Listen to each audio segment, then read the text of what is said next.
Alright, there's been a twist of events, I guess you could say. Here's my alternator down here on the floor. And I'm now at the parts store. You can see. And it was tested, and it tested to be good. Well, in fact, it was actually tested twice. So, I asked their parts man if he had a voltage regulator in stock. And he had one. So, I'm going, if I can get it out of the box, here we go. And here is the voltage regulator. I think this one terminal right here doesn't get used. I'm not sure. But anyway, these are also good about failing. The old boards, they're about as reliable as the old DuraSpark modules. And this was $24.05. Oh, okay. So, anyway, so we're going to go and try a voltage regulator out and see what happens anyway. This will probably cure the problem. I don't see why it shouldn't. Okay, so I'm heading home. Alright, to speed things along, I kind of did a few things off camera, like hook the wiring up to it and go ahead and mount it in place and rip the glove open. In the process, this alternator just wanted to be a real pain in the behind going in.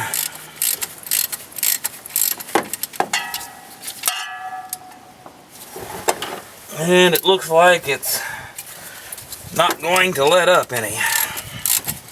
Well, tough, that's all I got to say. Because I managed to waste a good part of the afternoon. Now I get to go ahead and put the tension on it. There is not a good way to go about doing this, so I just recommend just any way that you can get a good grip on it like this. I'm using a tire spoon.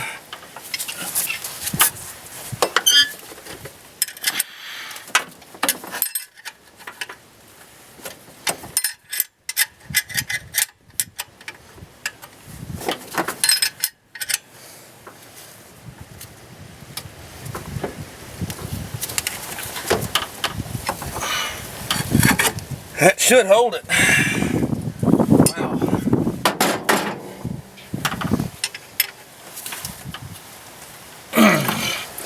Make sure that's tight. And we'll go ahead and tighten this bolt the rest of the way up. And that should be good.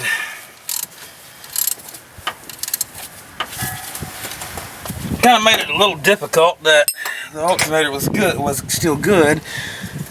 But for troubleshooting, at least, we know that it's not going to be a major expense anyway. There we go. And one bolt.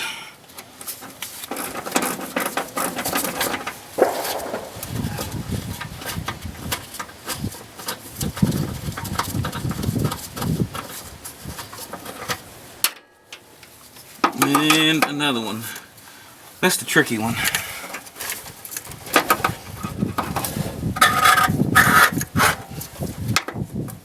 We'll cheat a little bit.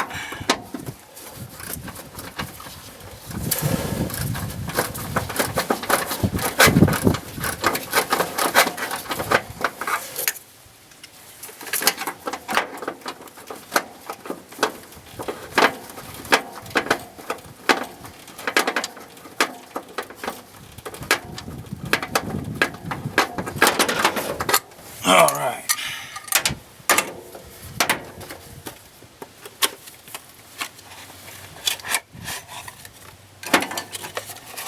Make sure on the instructions that there's no special procedure.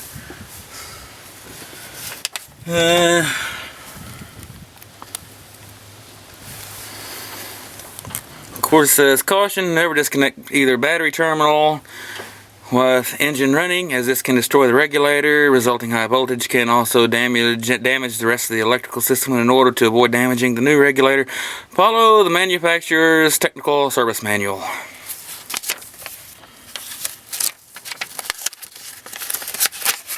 And of course the back side's blank, and pretty much it's a plug and play type thing anyway. Go ahead and stuff the old one back here in its box.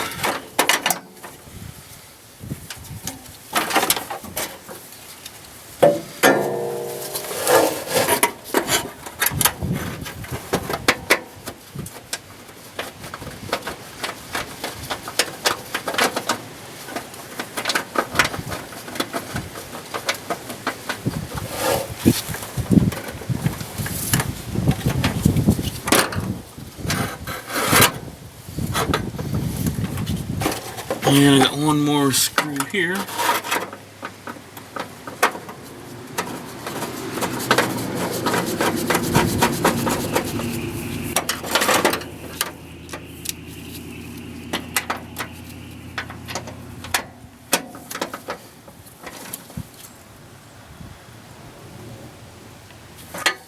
It's tight.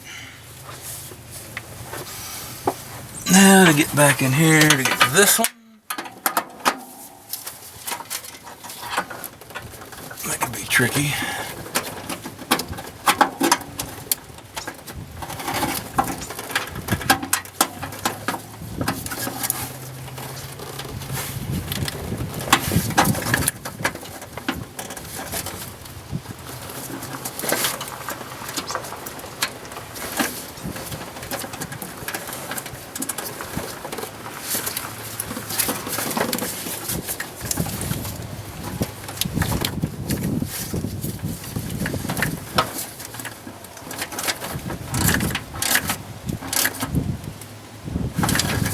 Alright, that's tight. Now you simply just plug this in. And we should be ready to go. Alright.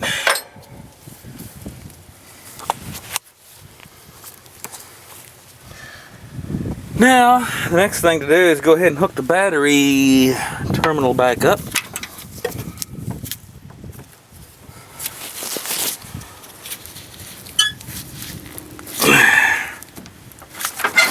Like that,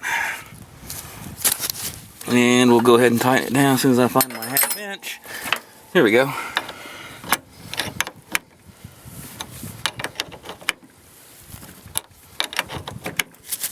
It has been asked exactly what I do for a living, actually, and the Texas Coder, I think I pronounced, yeah, that's the correct name, had asked if I had actually turned wrenches for a living. And to correctly answer that, yes, I did at one time, but I don't do that anymore. I kind of do it on the side now, a little bit. And I'm also a photojournalist. Work for, of course, tore my glove up again. I work for, well, I'm in college, and I work for a college newspaper.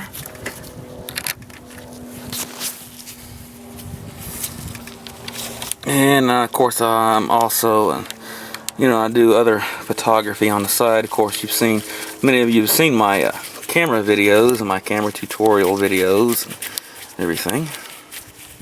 And I also work at a roof truss plant. I'm actually a sawyer at a roof truss plant. So yeah, I kind of have my hands into a little bit of everything, actually. But the photojournalism part, that's kind of unpaid, actually. And as far as I doing any kind of mechanic work on the side, I've kind of slowed down on that and just barely do that anymore, hardly. And between going to college and working, I just don't really have too much time for that anymore.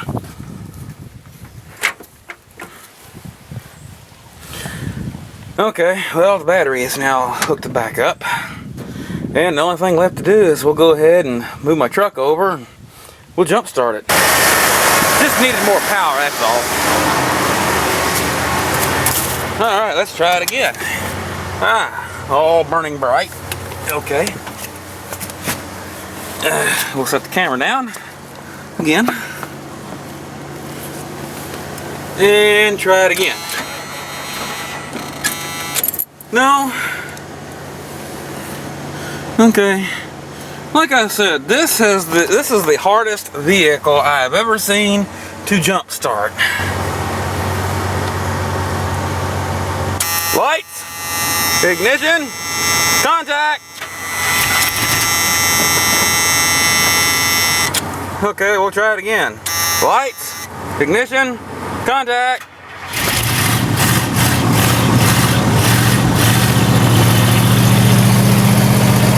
And look at the gauge.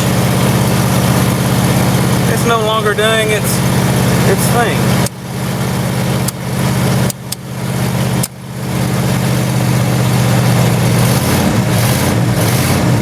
All right.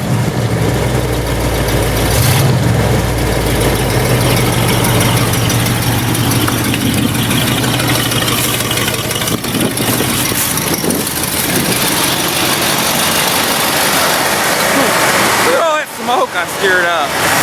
Wow. Okay, well, we're going to disconnect the lifeline.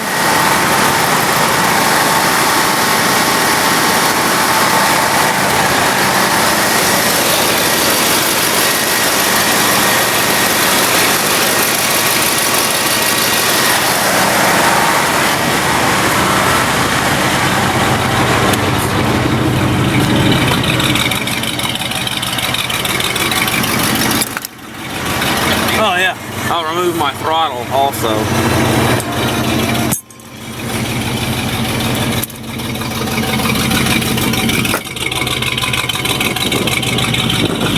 So far, so good.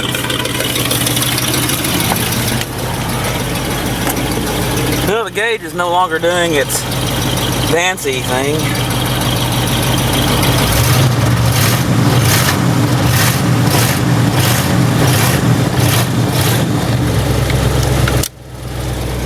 Of course, the gauge never did really move a whole lot anyway. I think it's just there for looks, more or less. But so far, it's all looking good. So I'm gonna let it run for a few minutes and see what happens. Okay, well, I've already shut the hood down on it and everything, but I've drove it and I'm pretty sure that it's fixed. The alternator tested out to be good. And of course it was my determination to be the voltage regulator that was defective. But we'll go ahead and start it. As soon as I find there it is. Okay, it should start. Okay. But it's charging now like it's supposed to. It'll focus. There we go.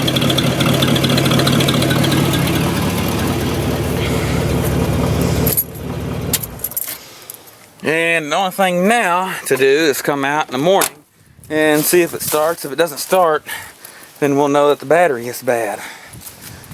But the alternator was good, which was a good thing anyway, and all that it was out was just the voltage regulator. I think that I might even said in another video yesterday that there's a possibility it could be bad. But evidently the spare one I had was just as defective. But anyway, it's fixed for now, I hope. And I'm going to go in and call it a night. Thanks for watching.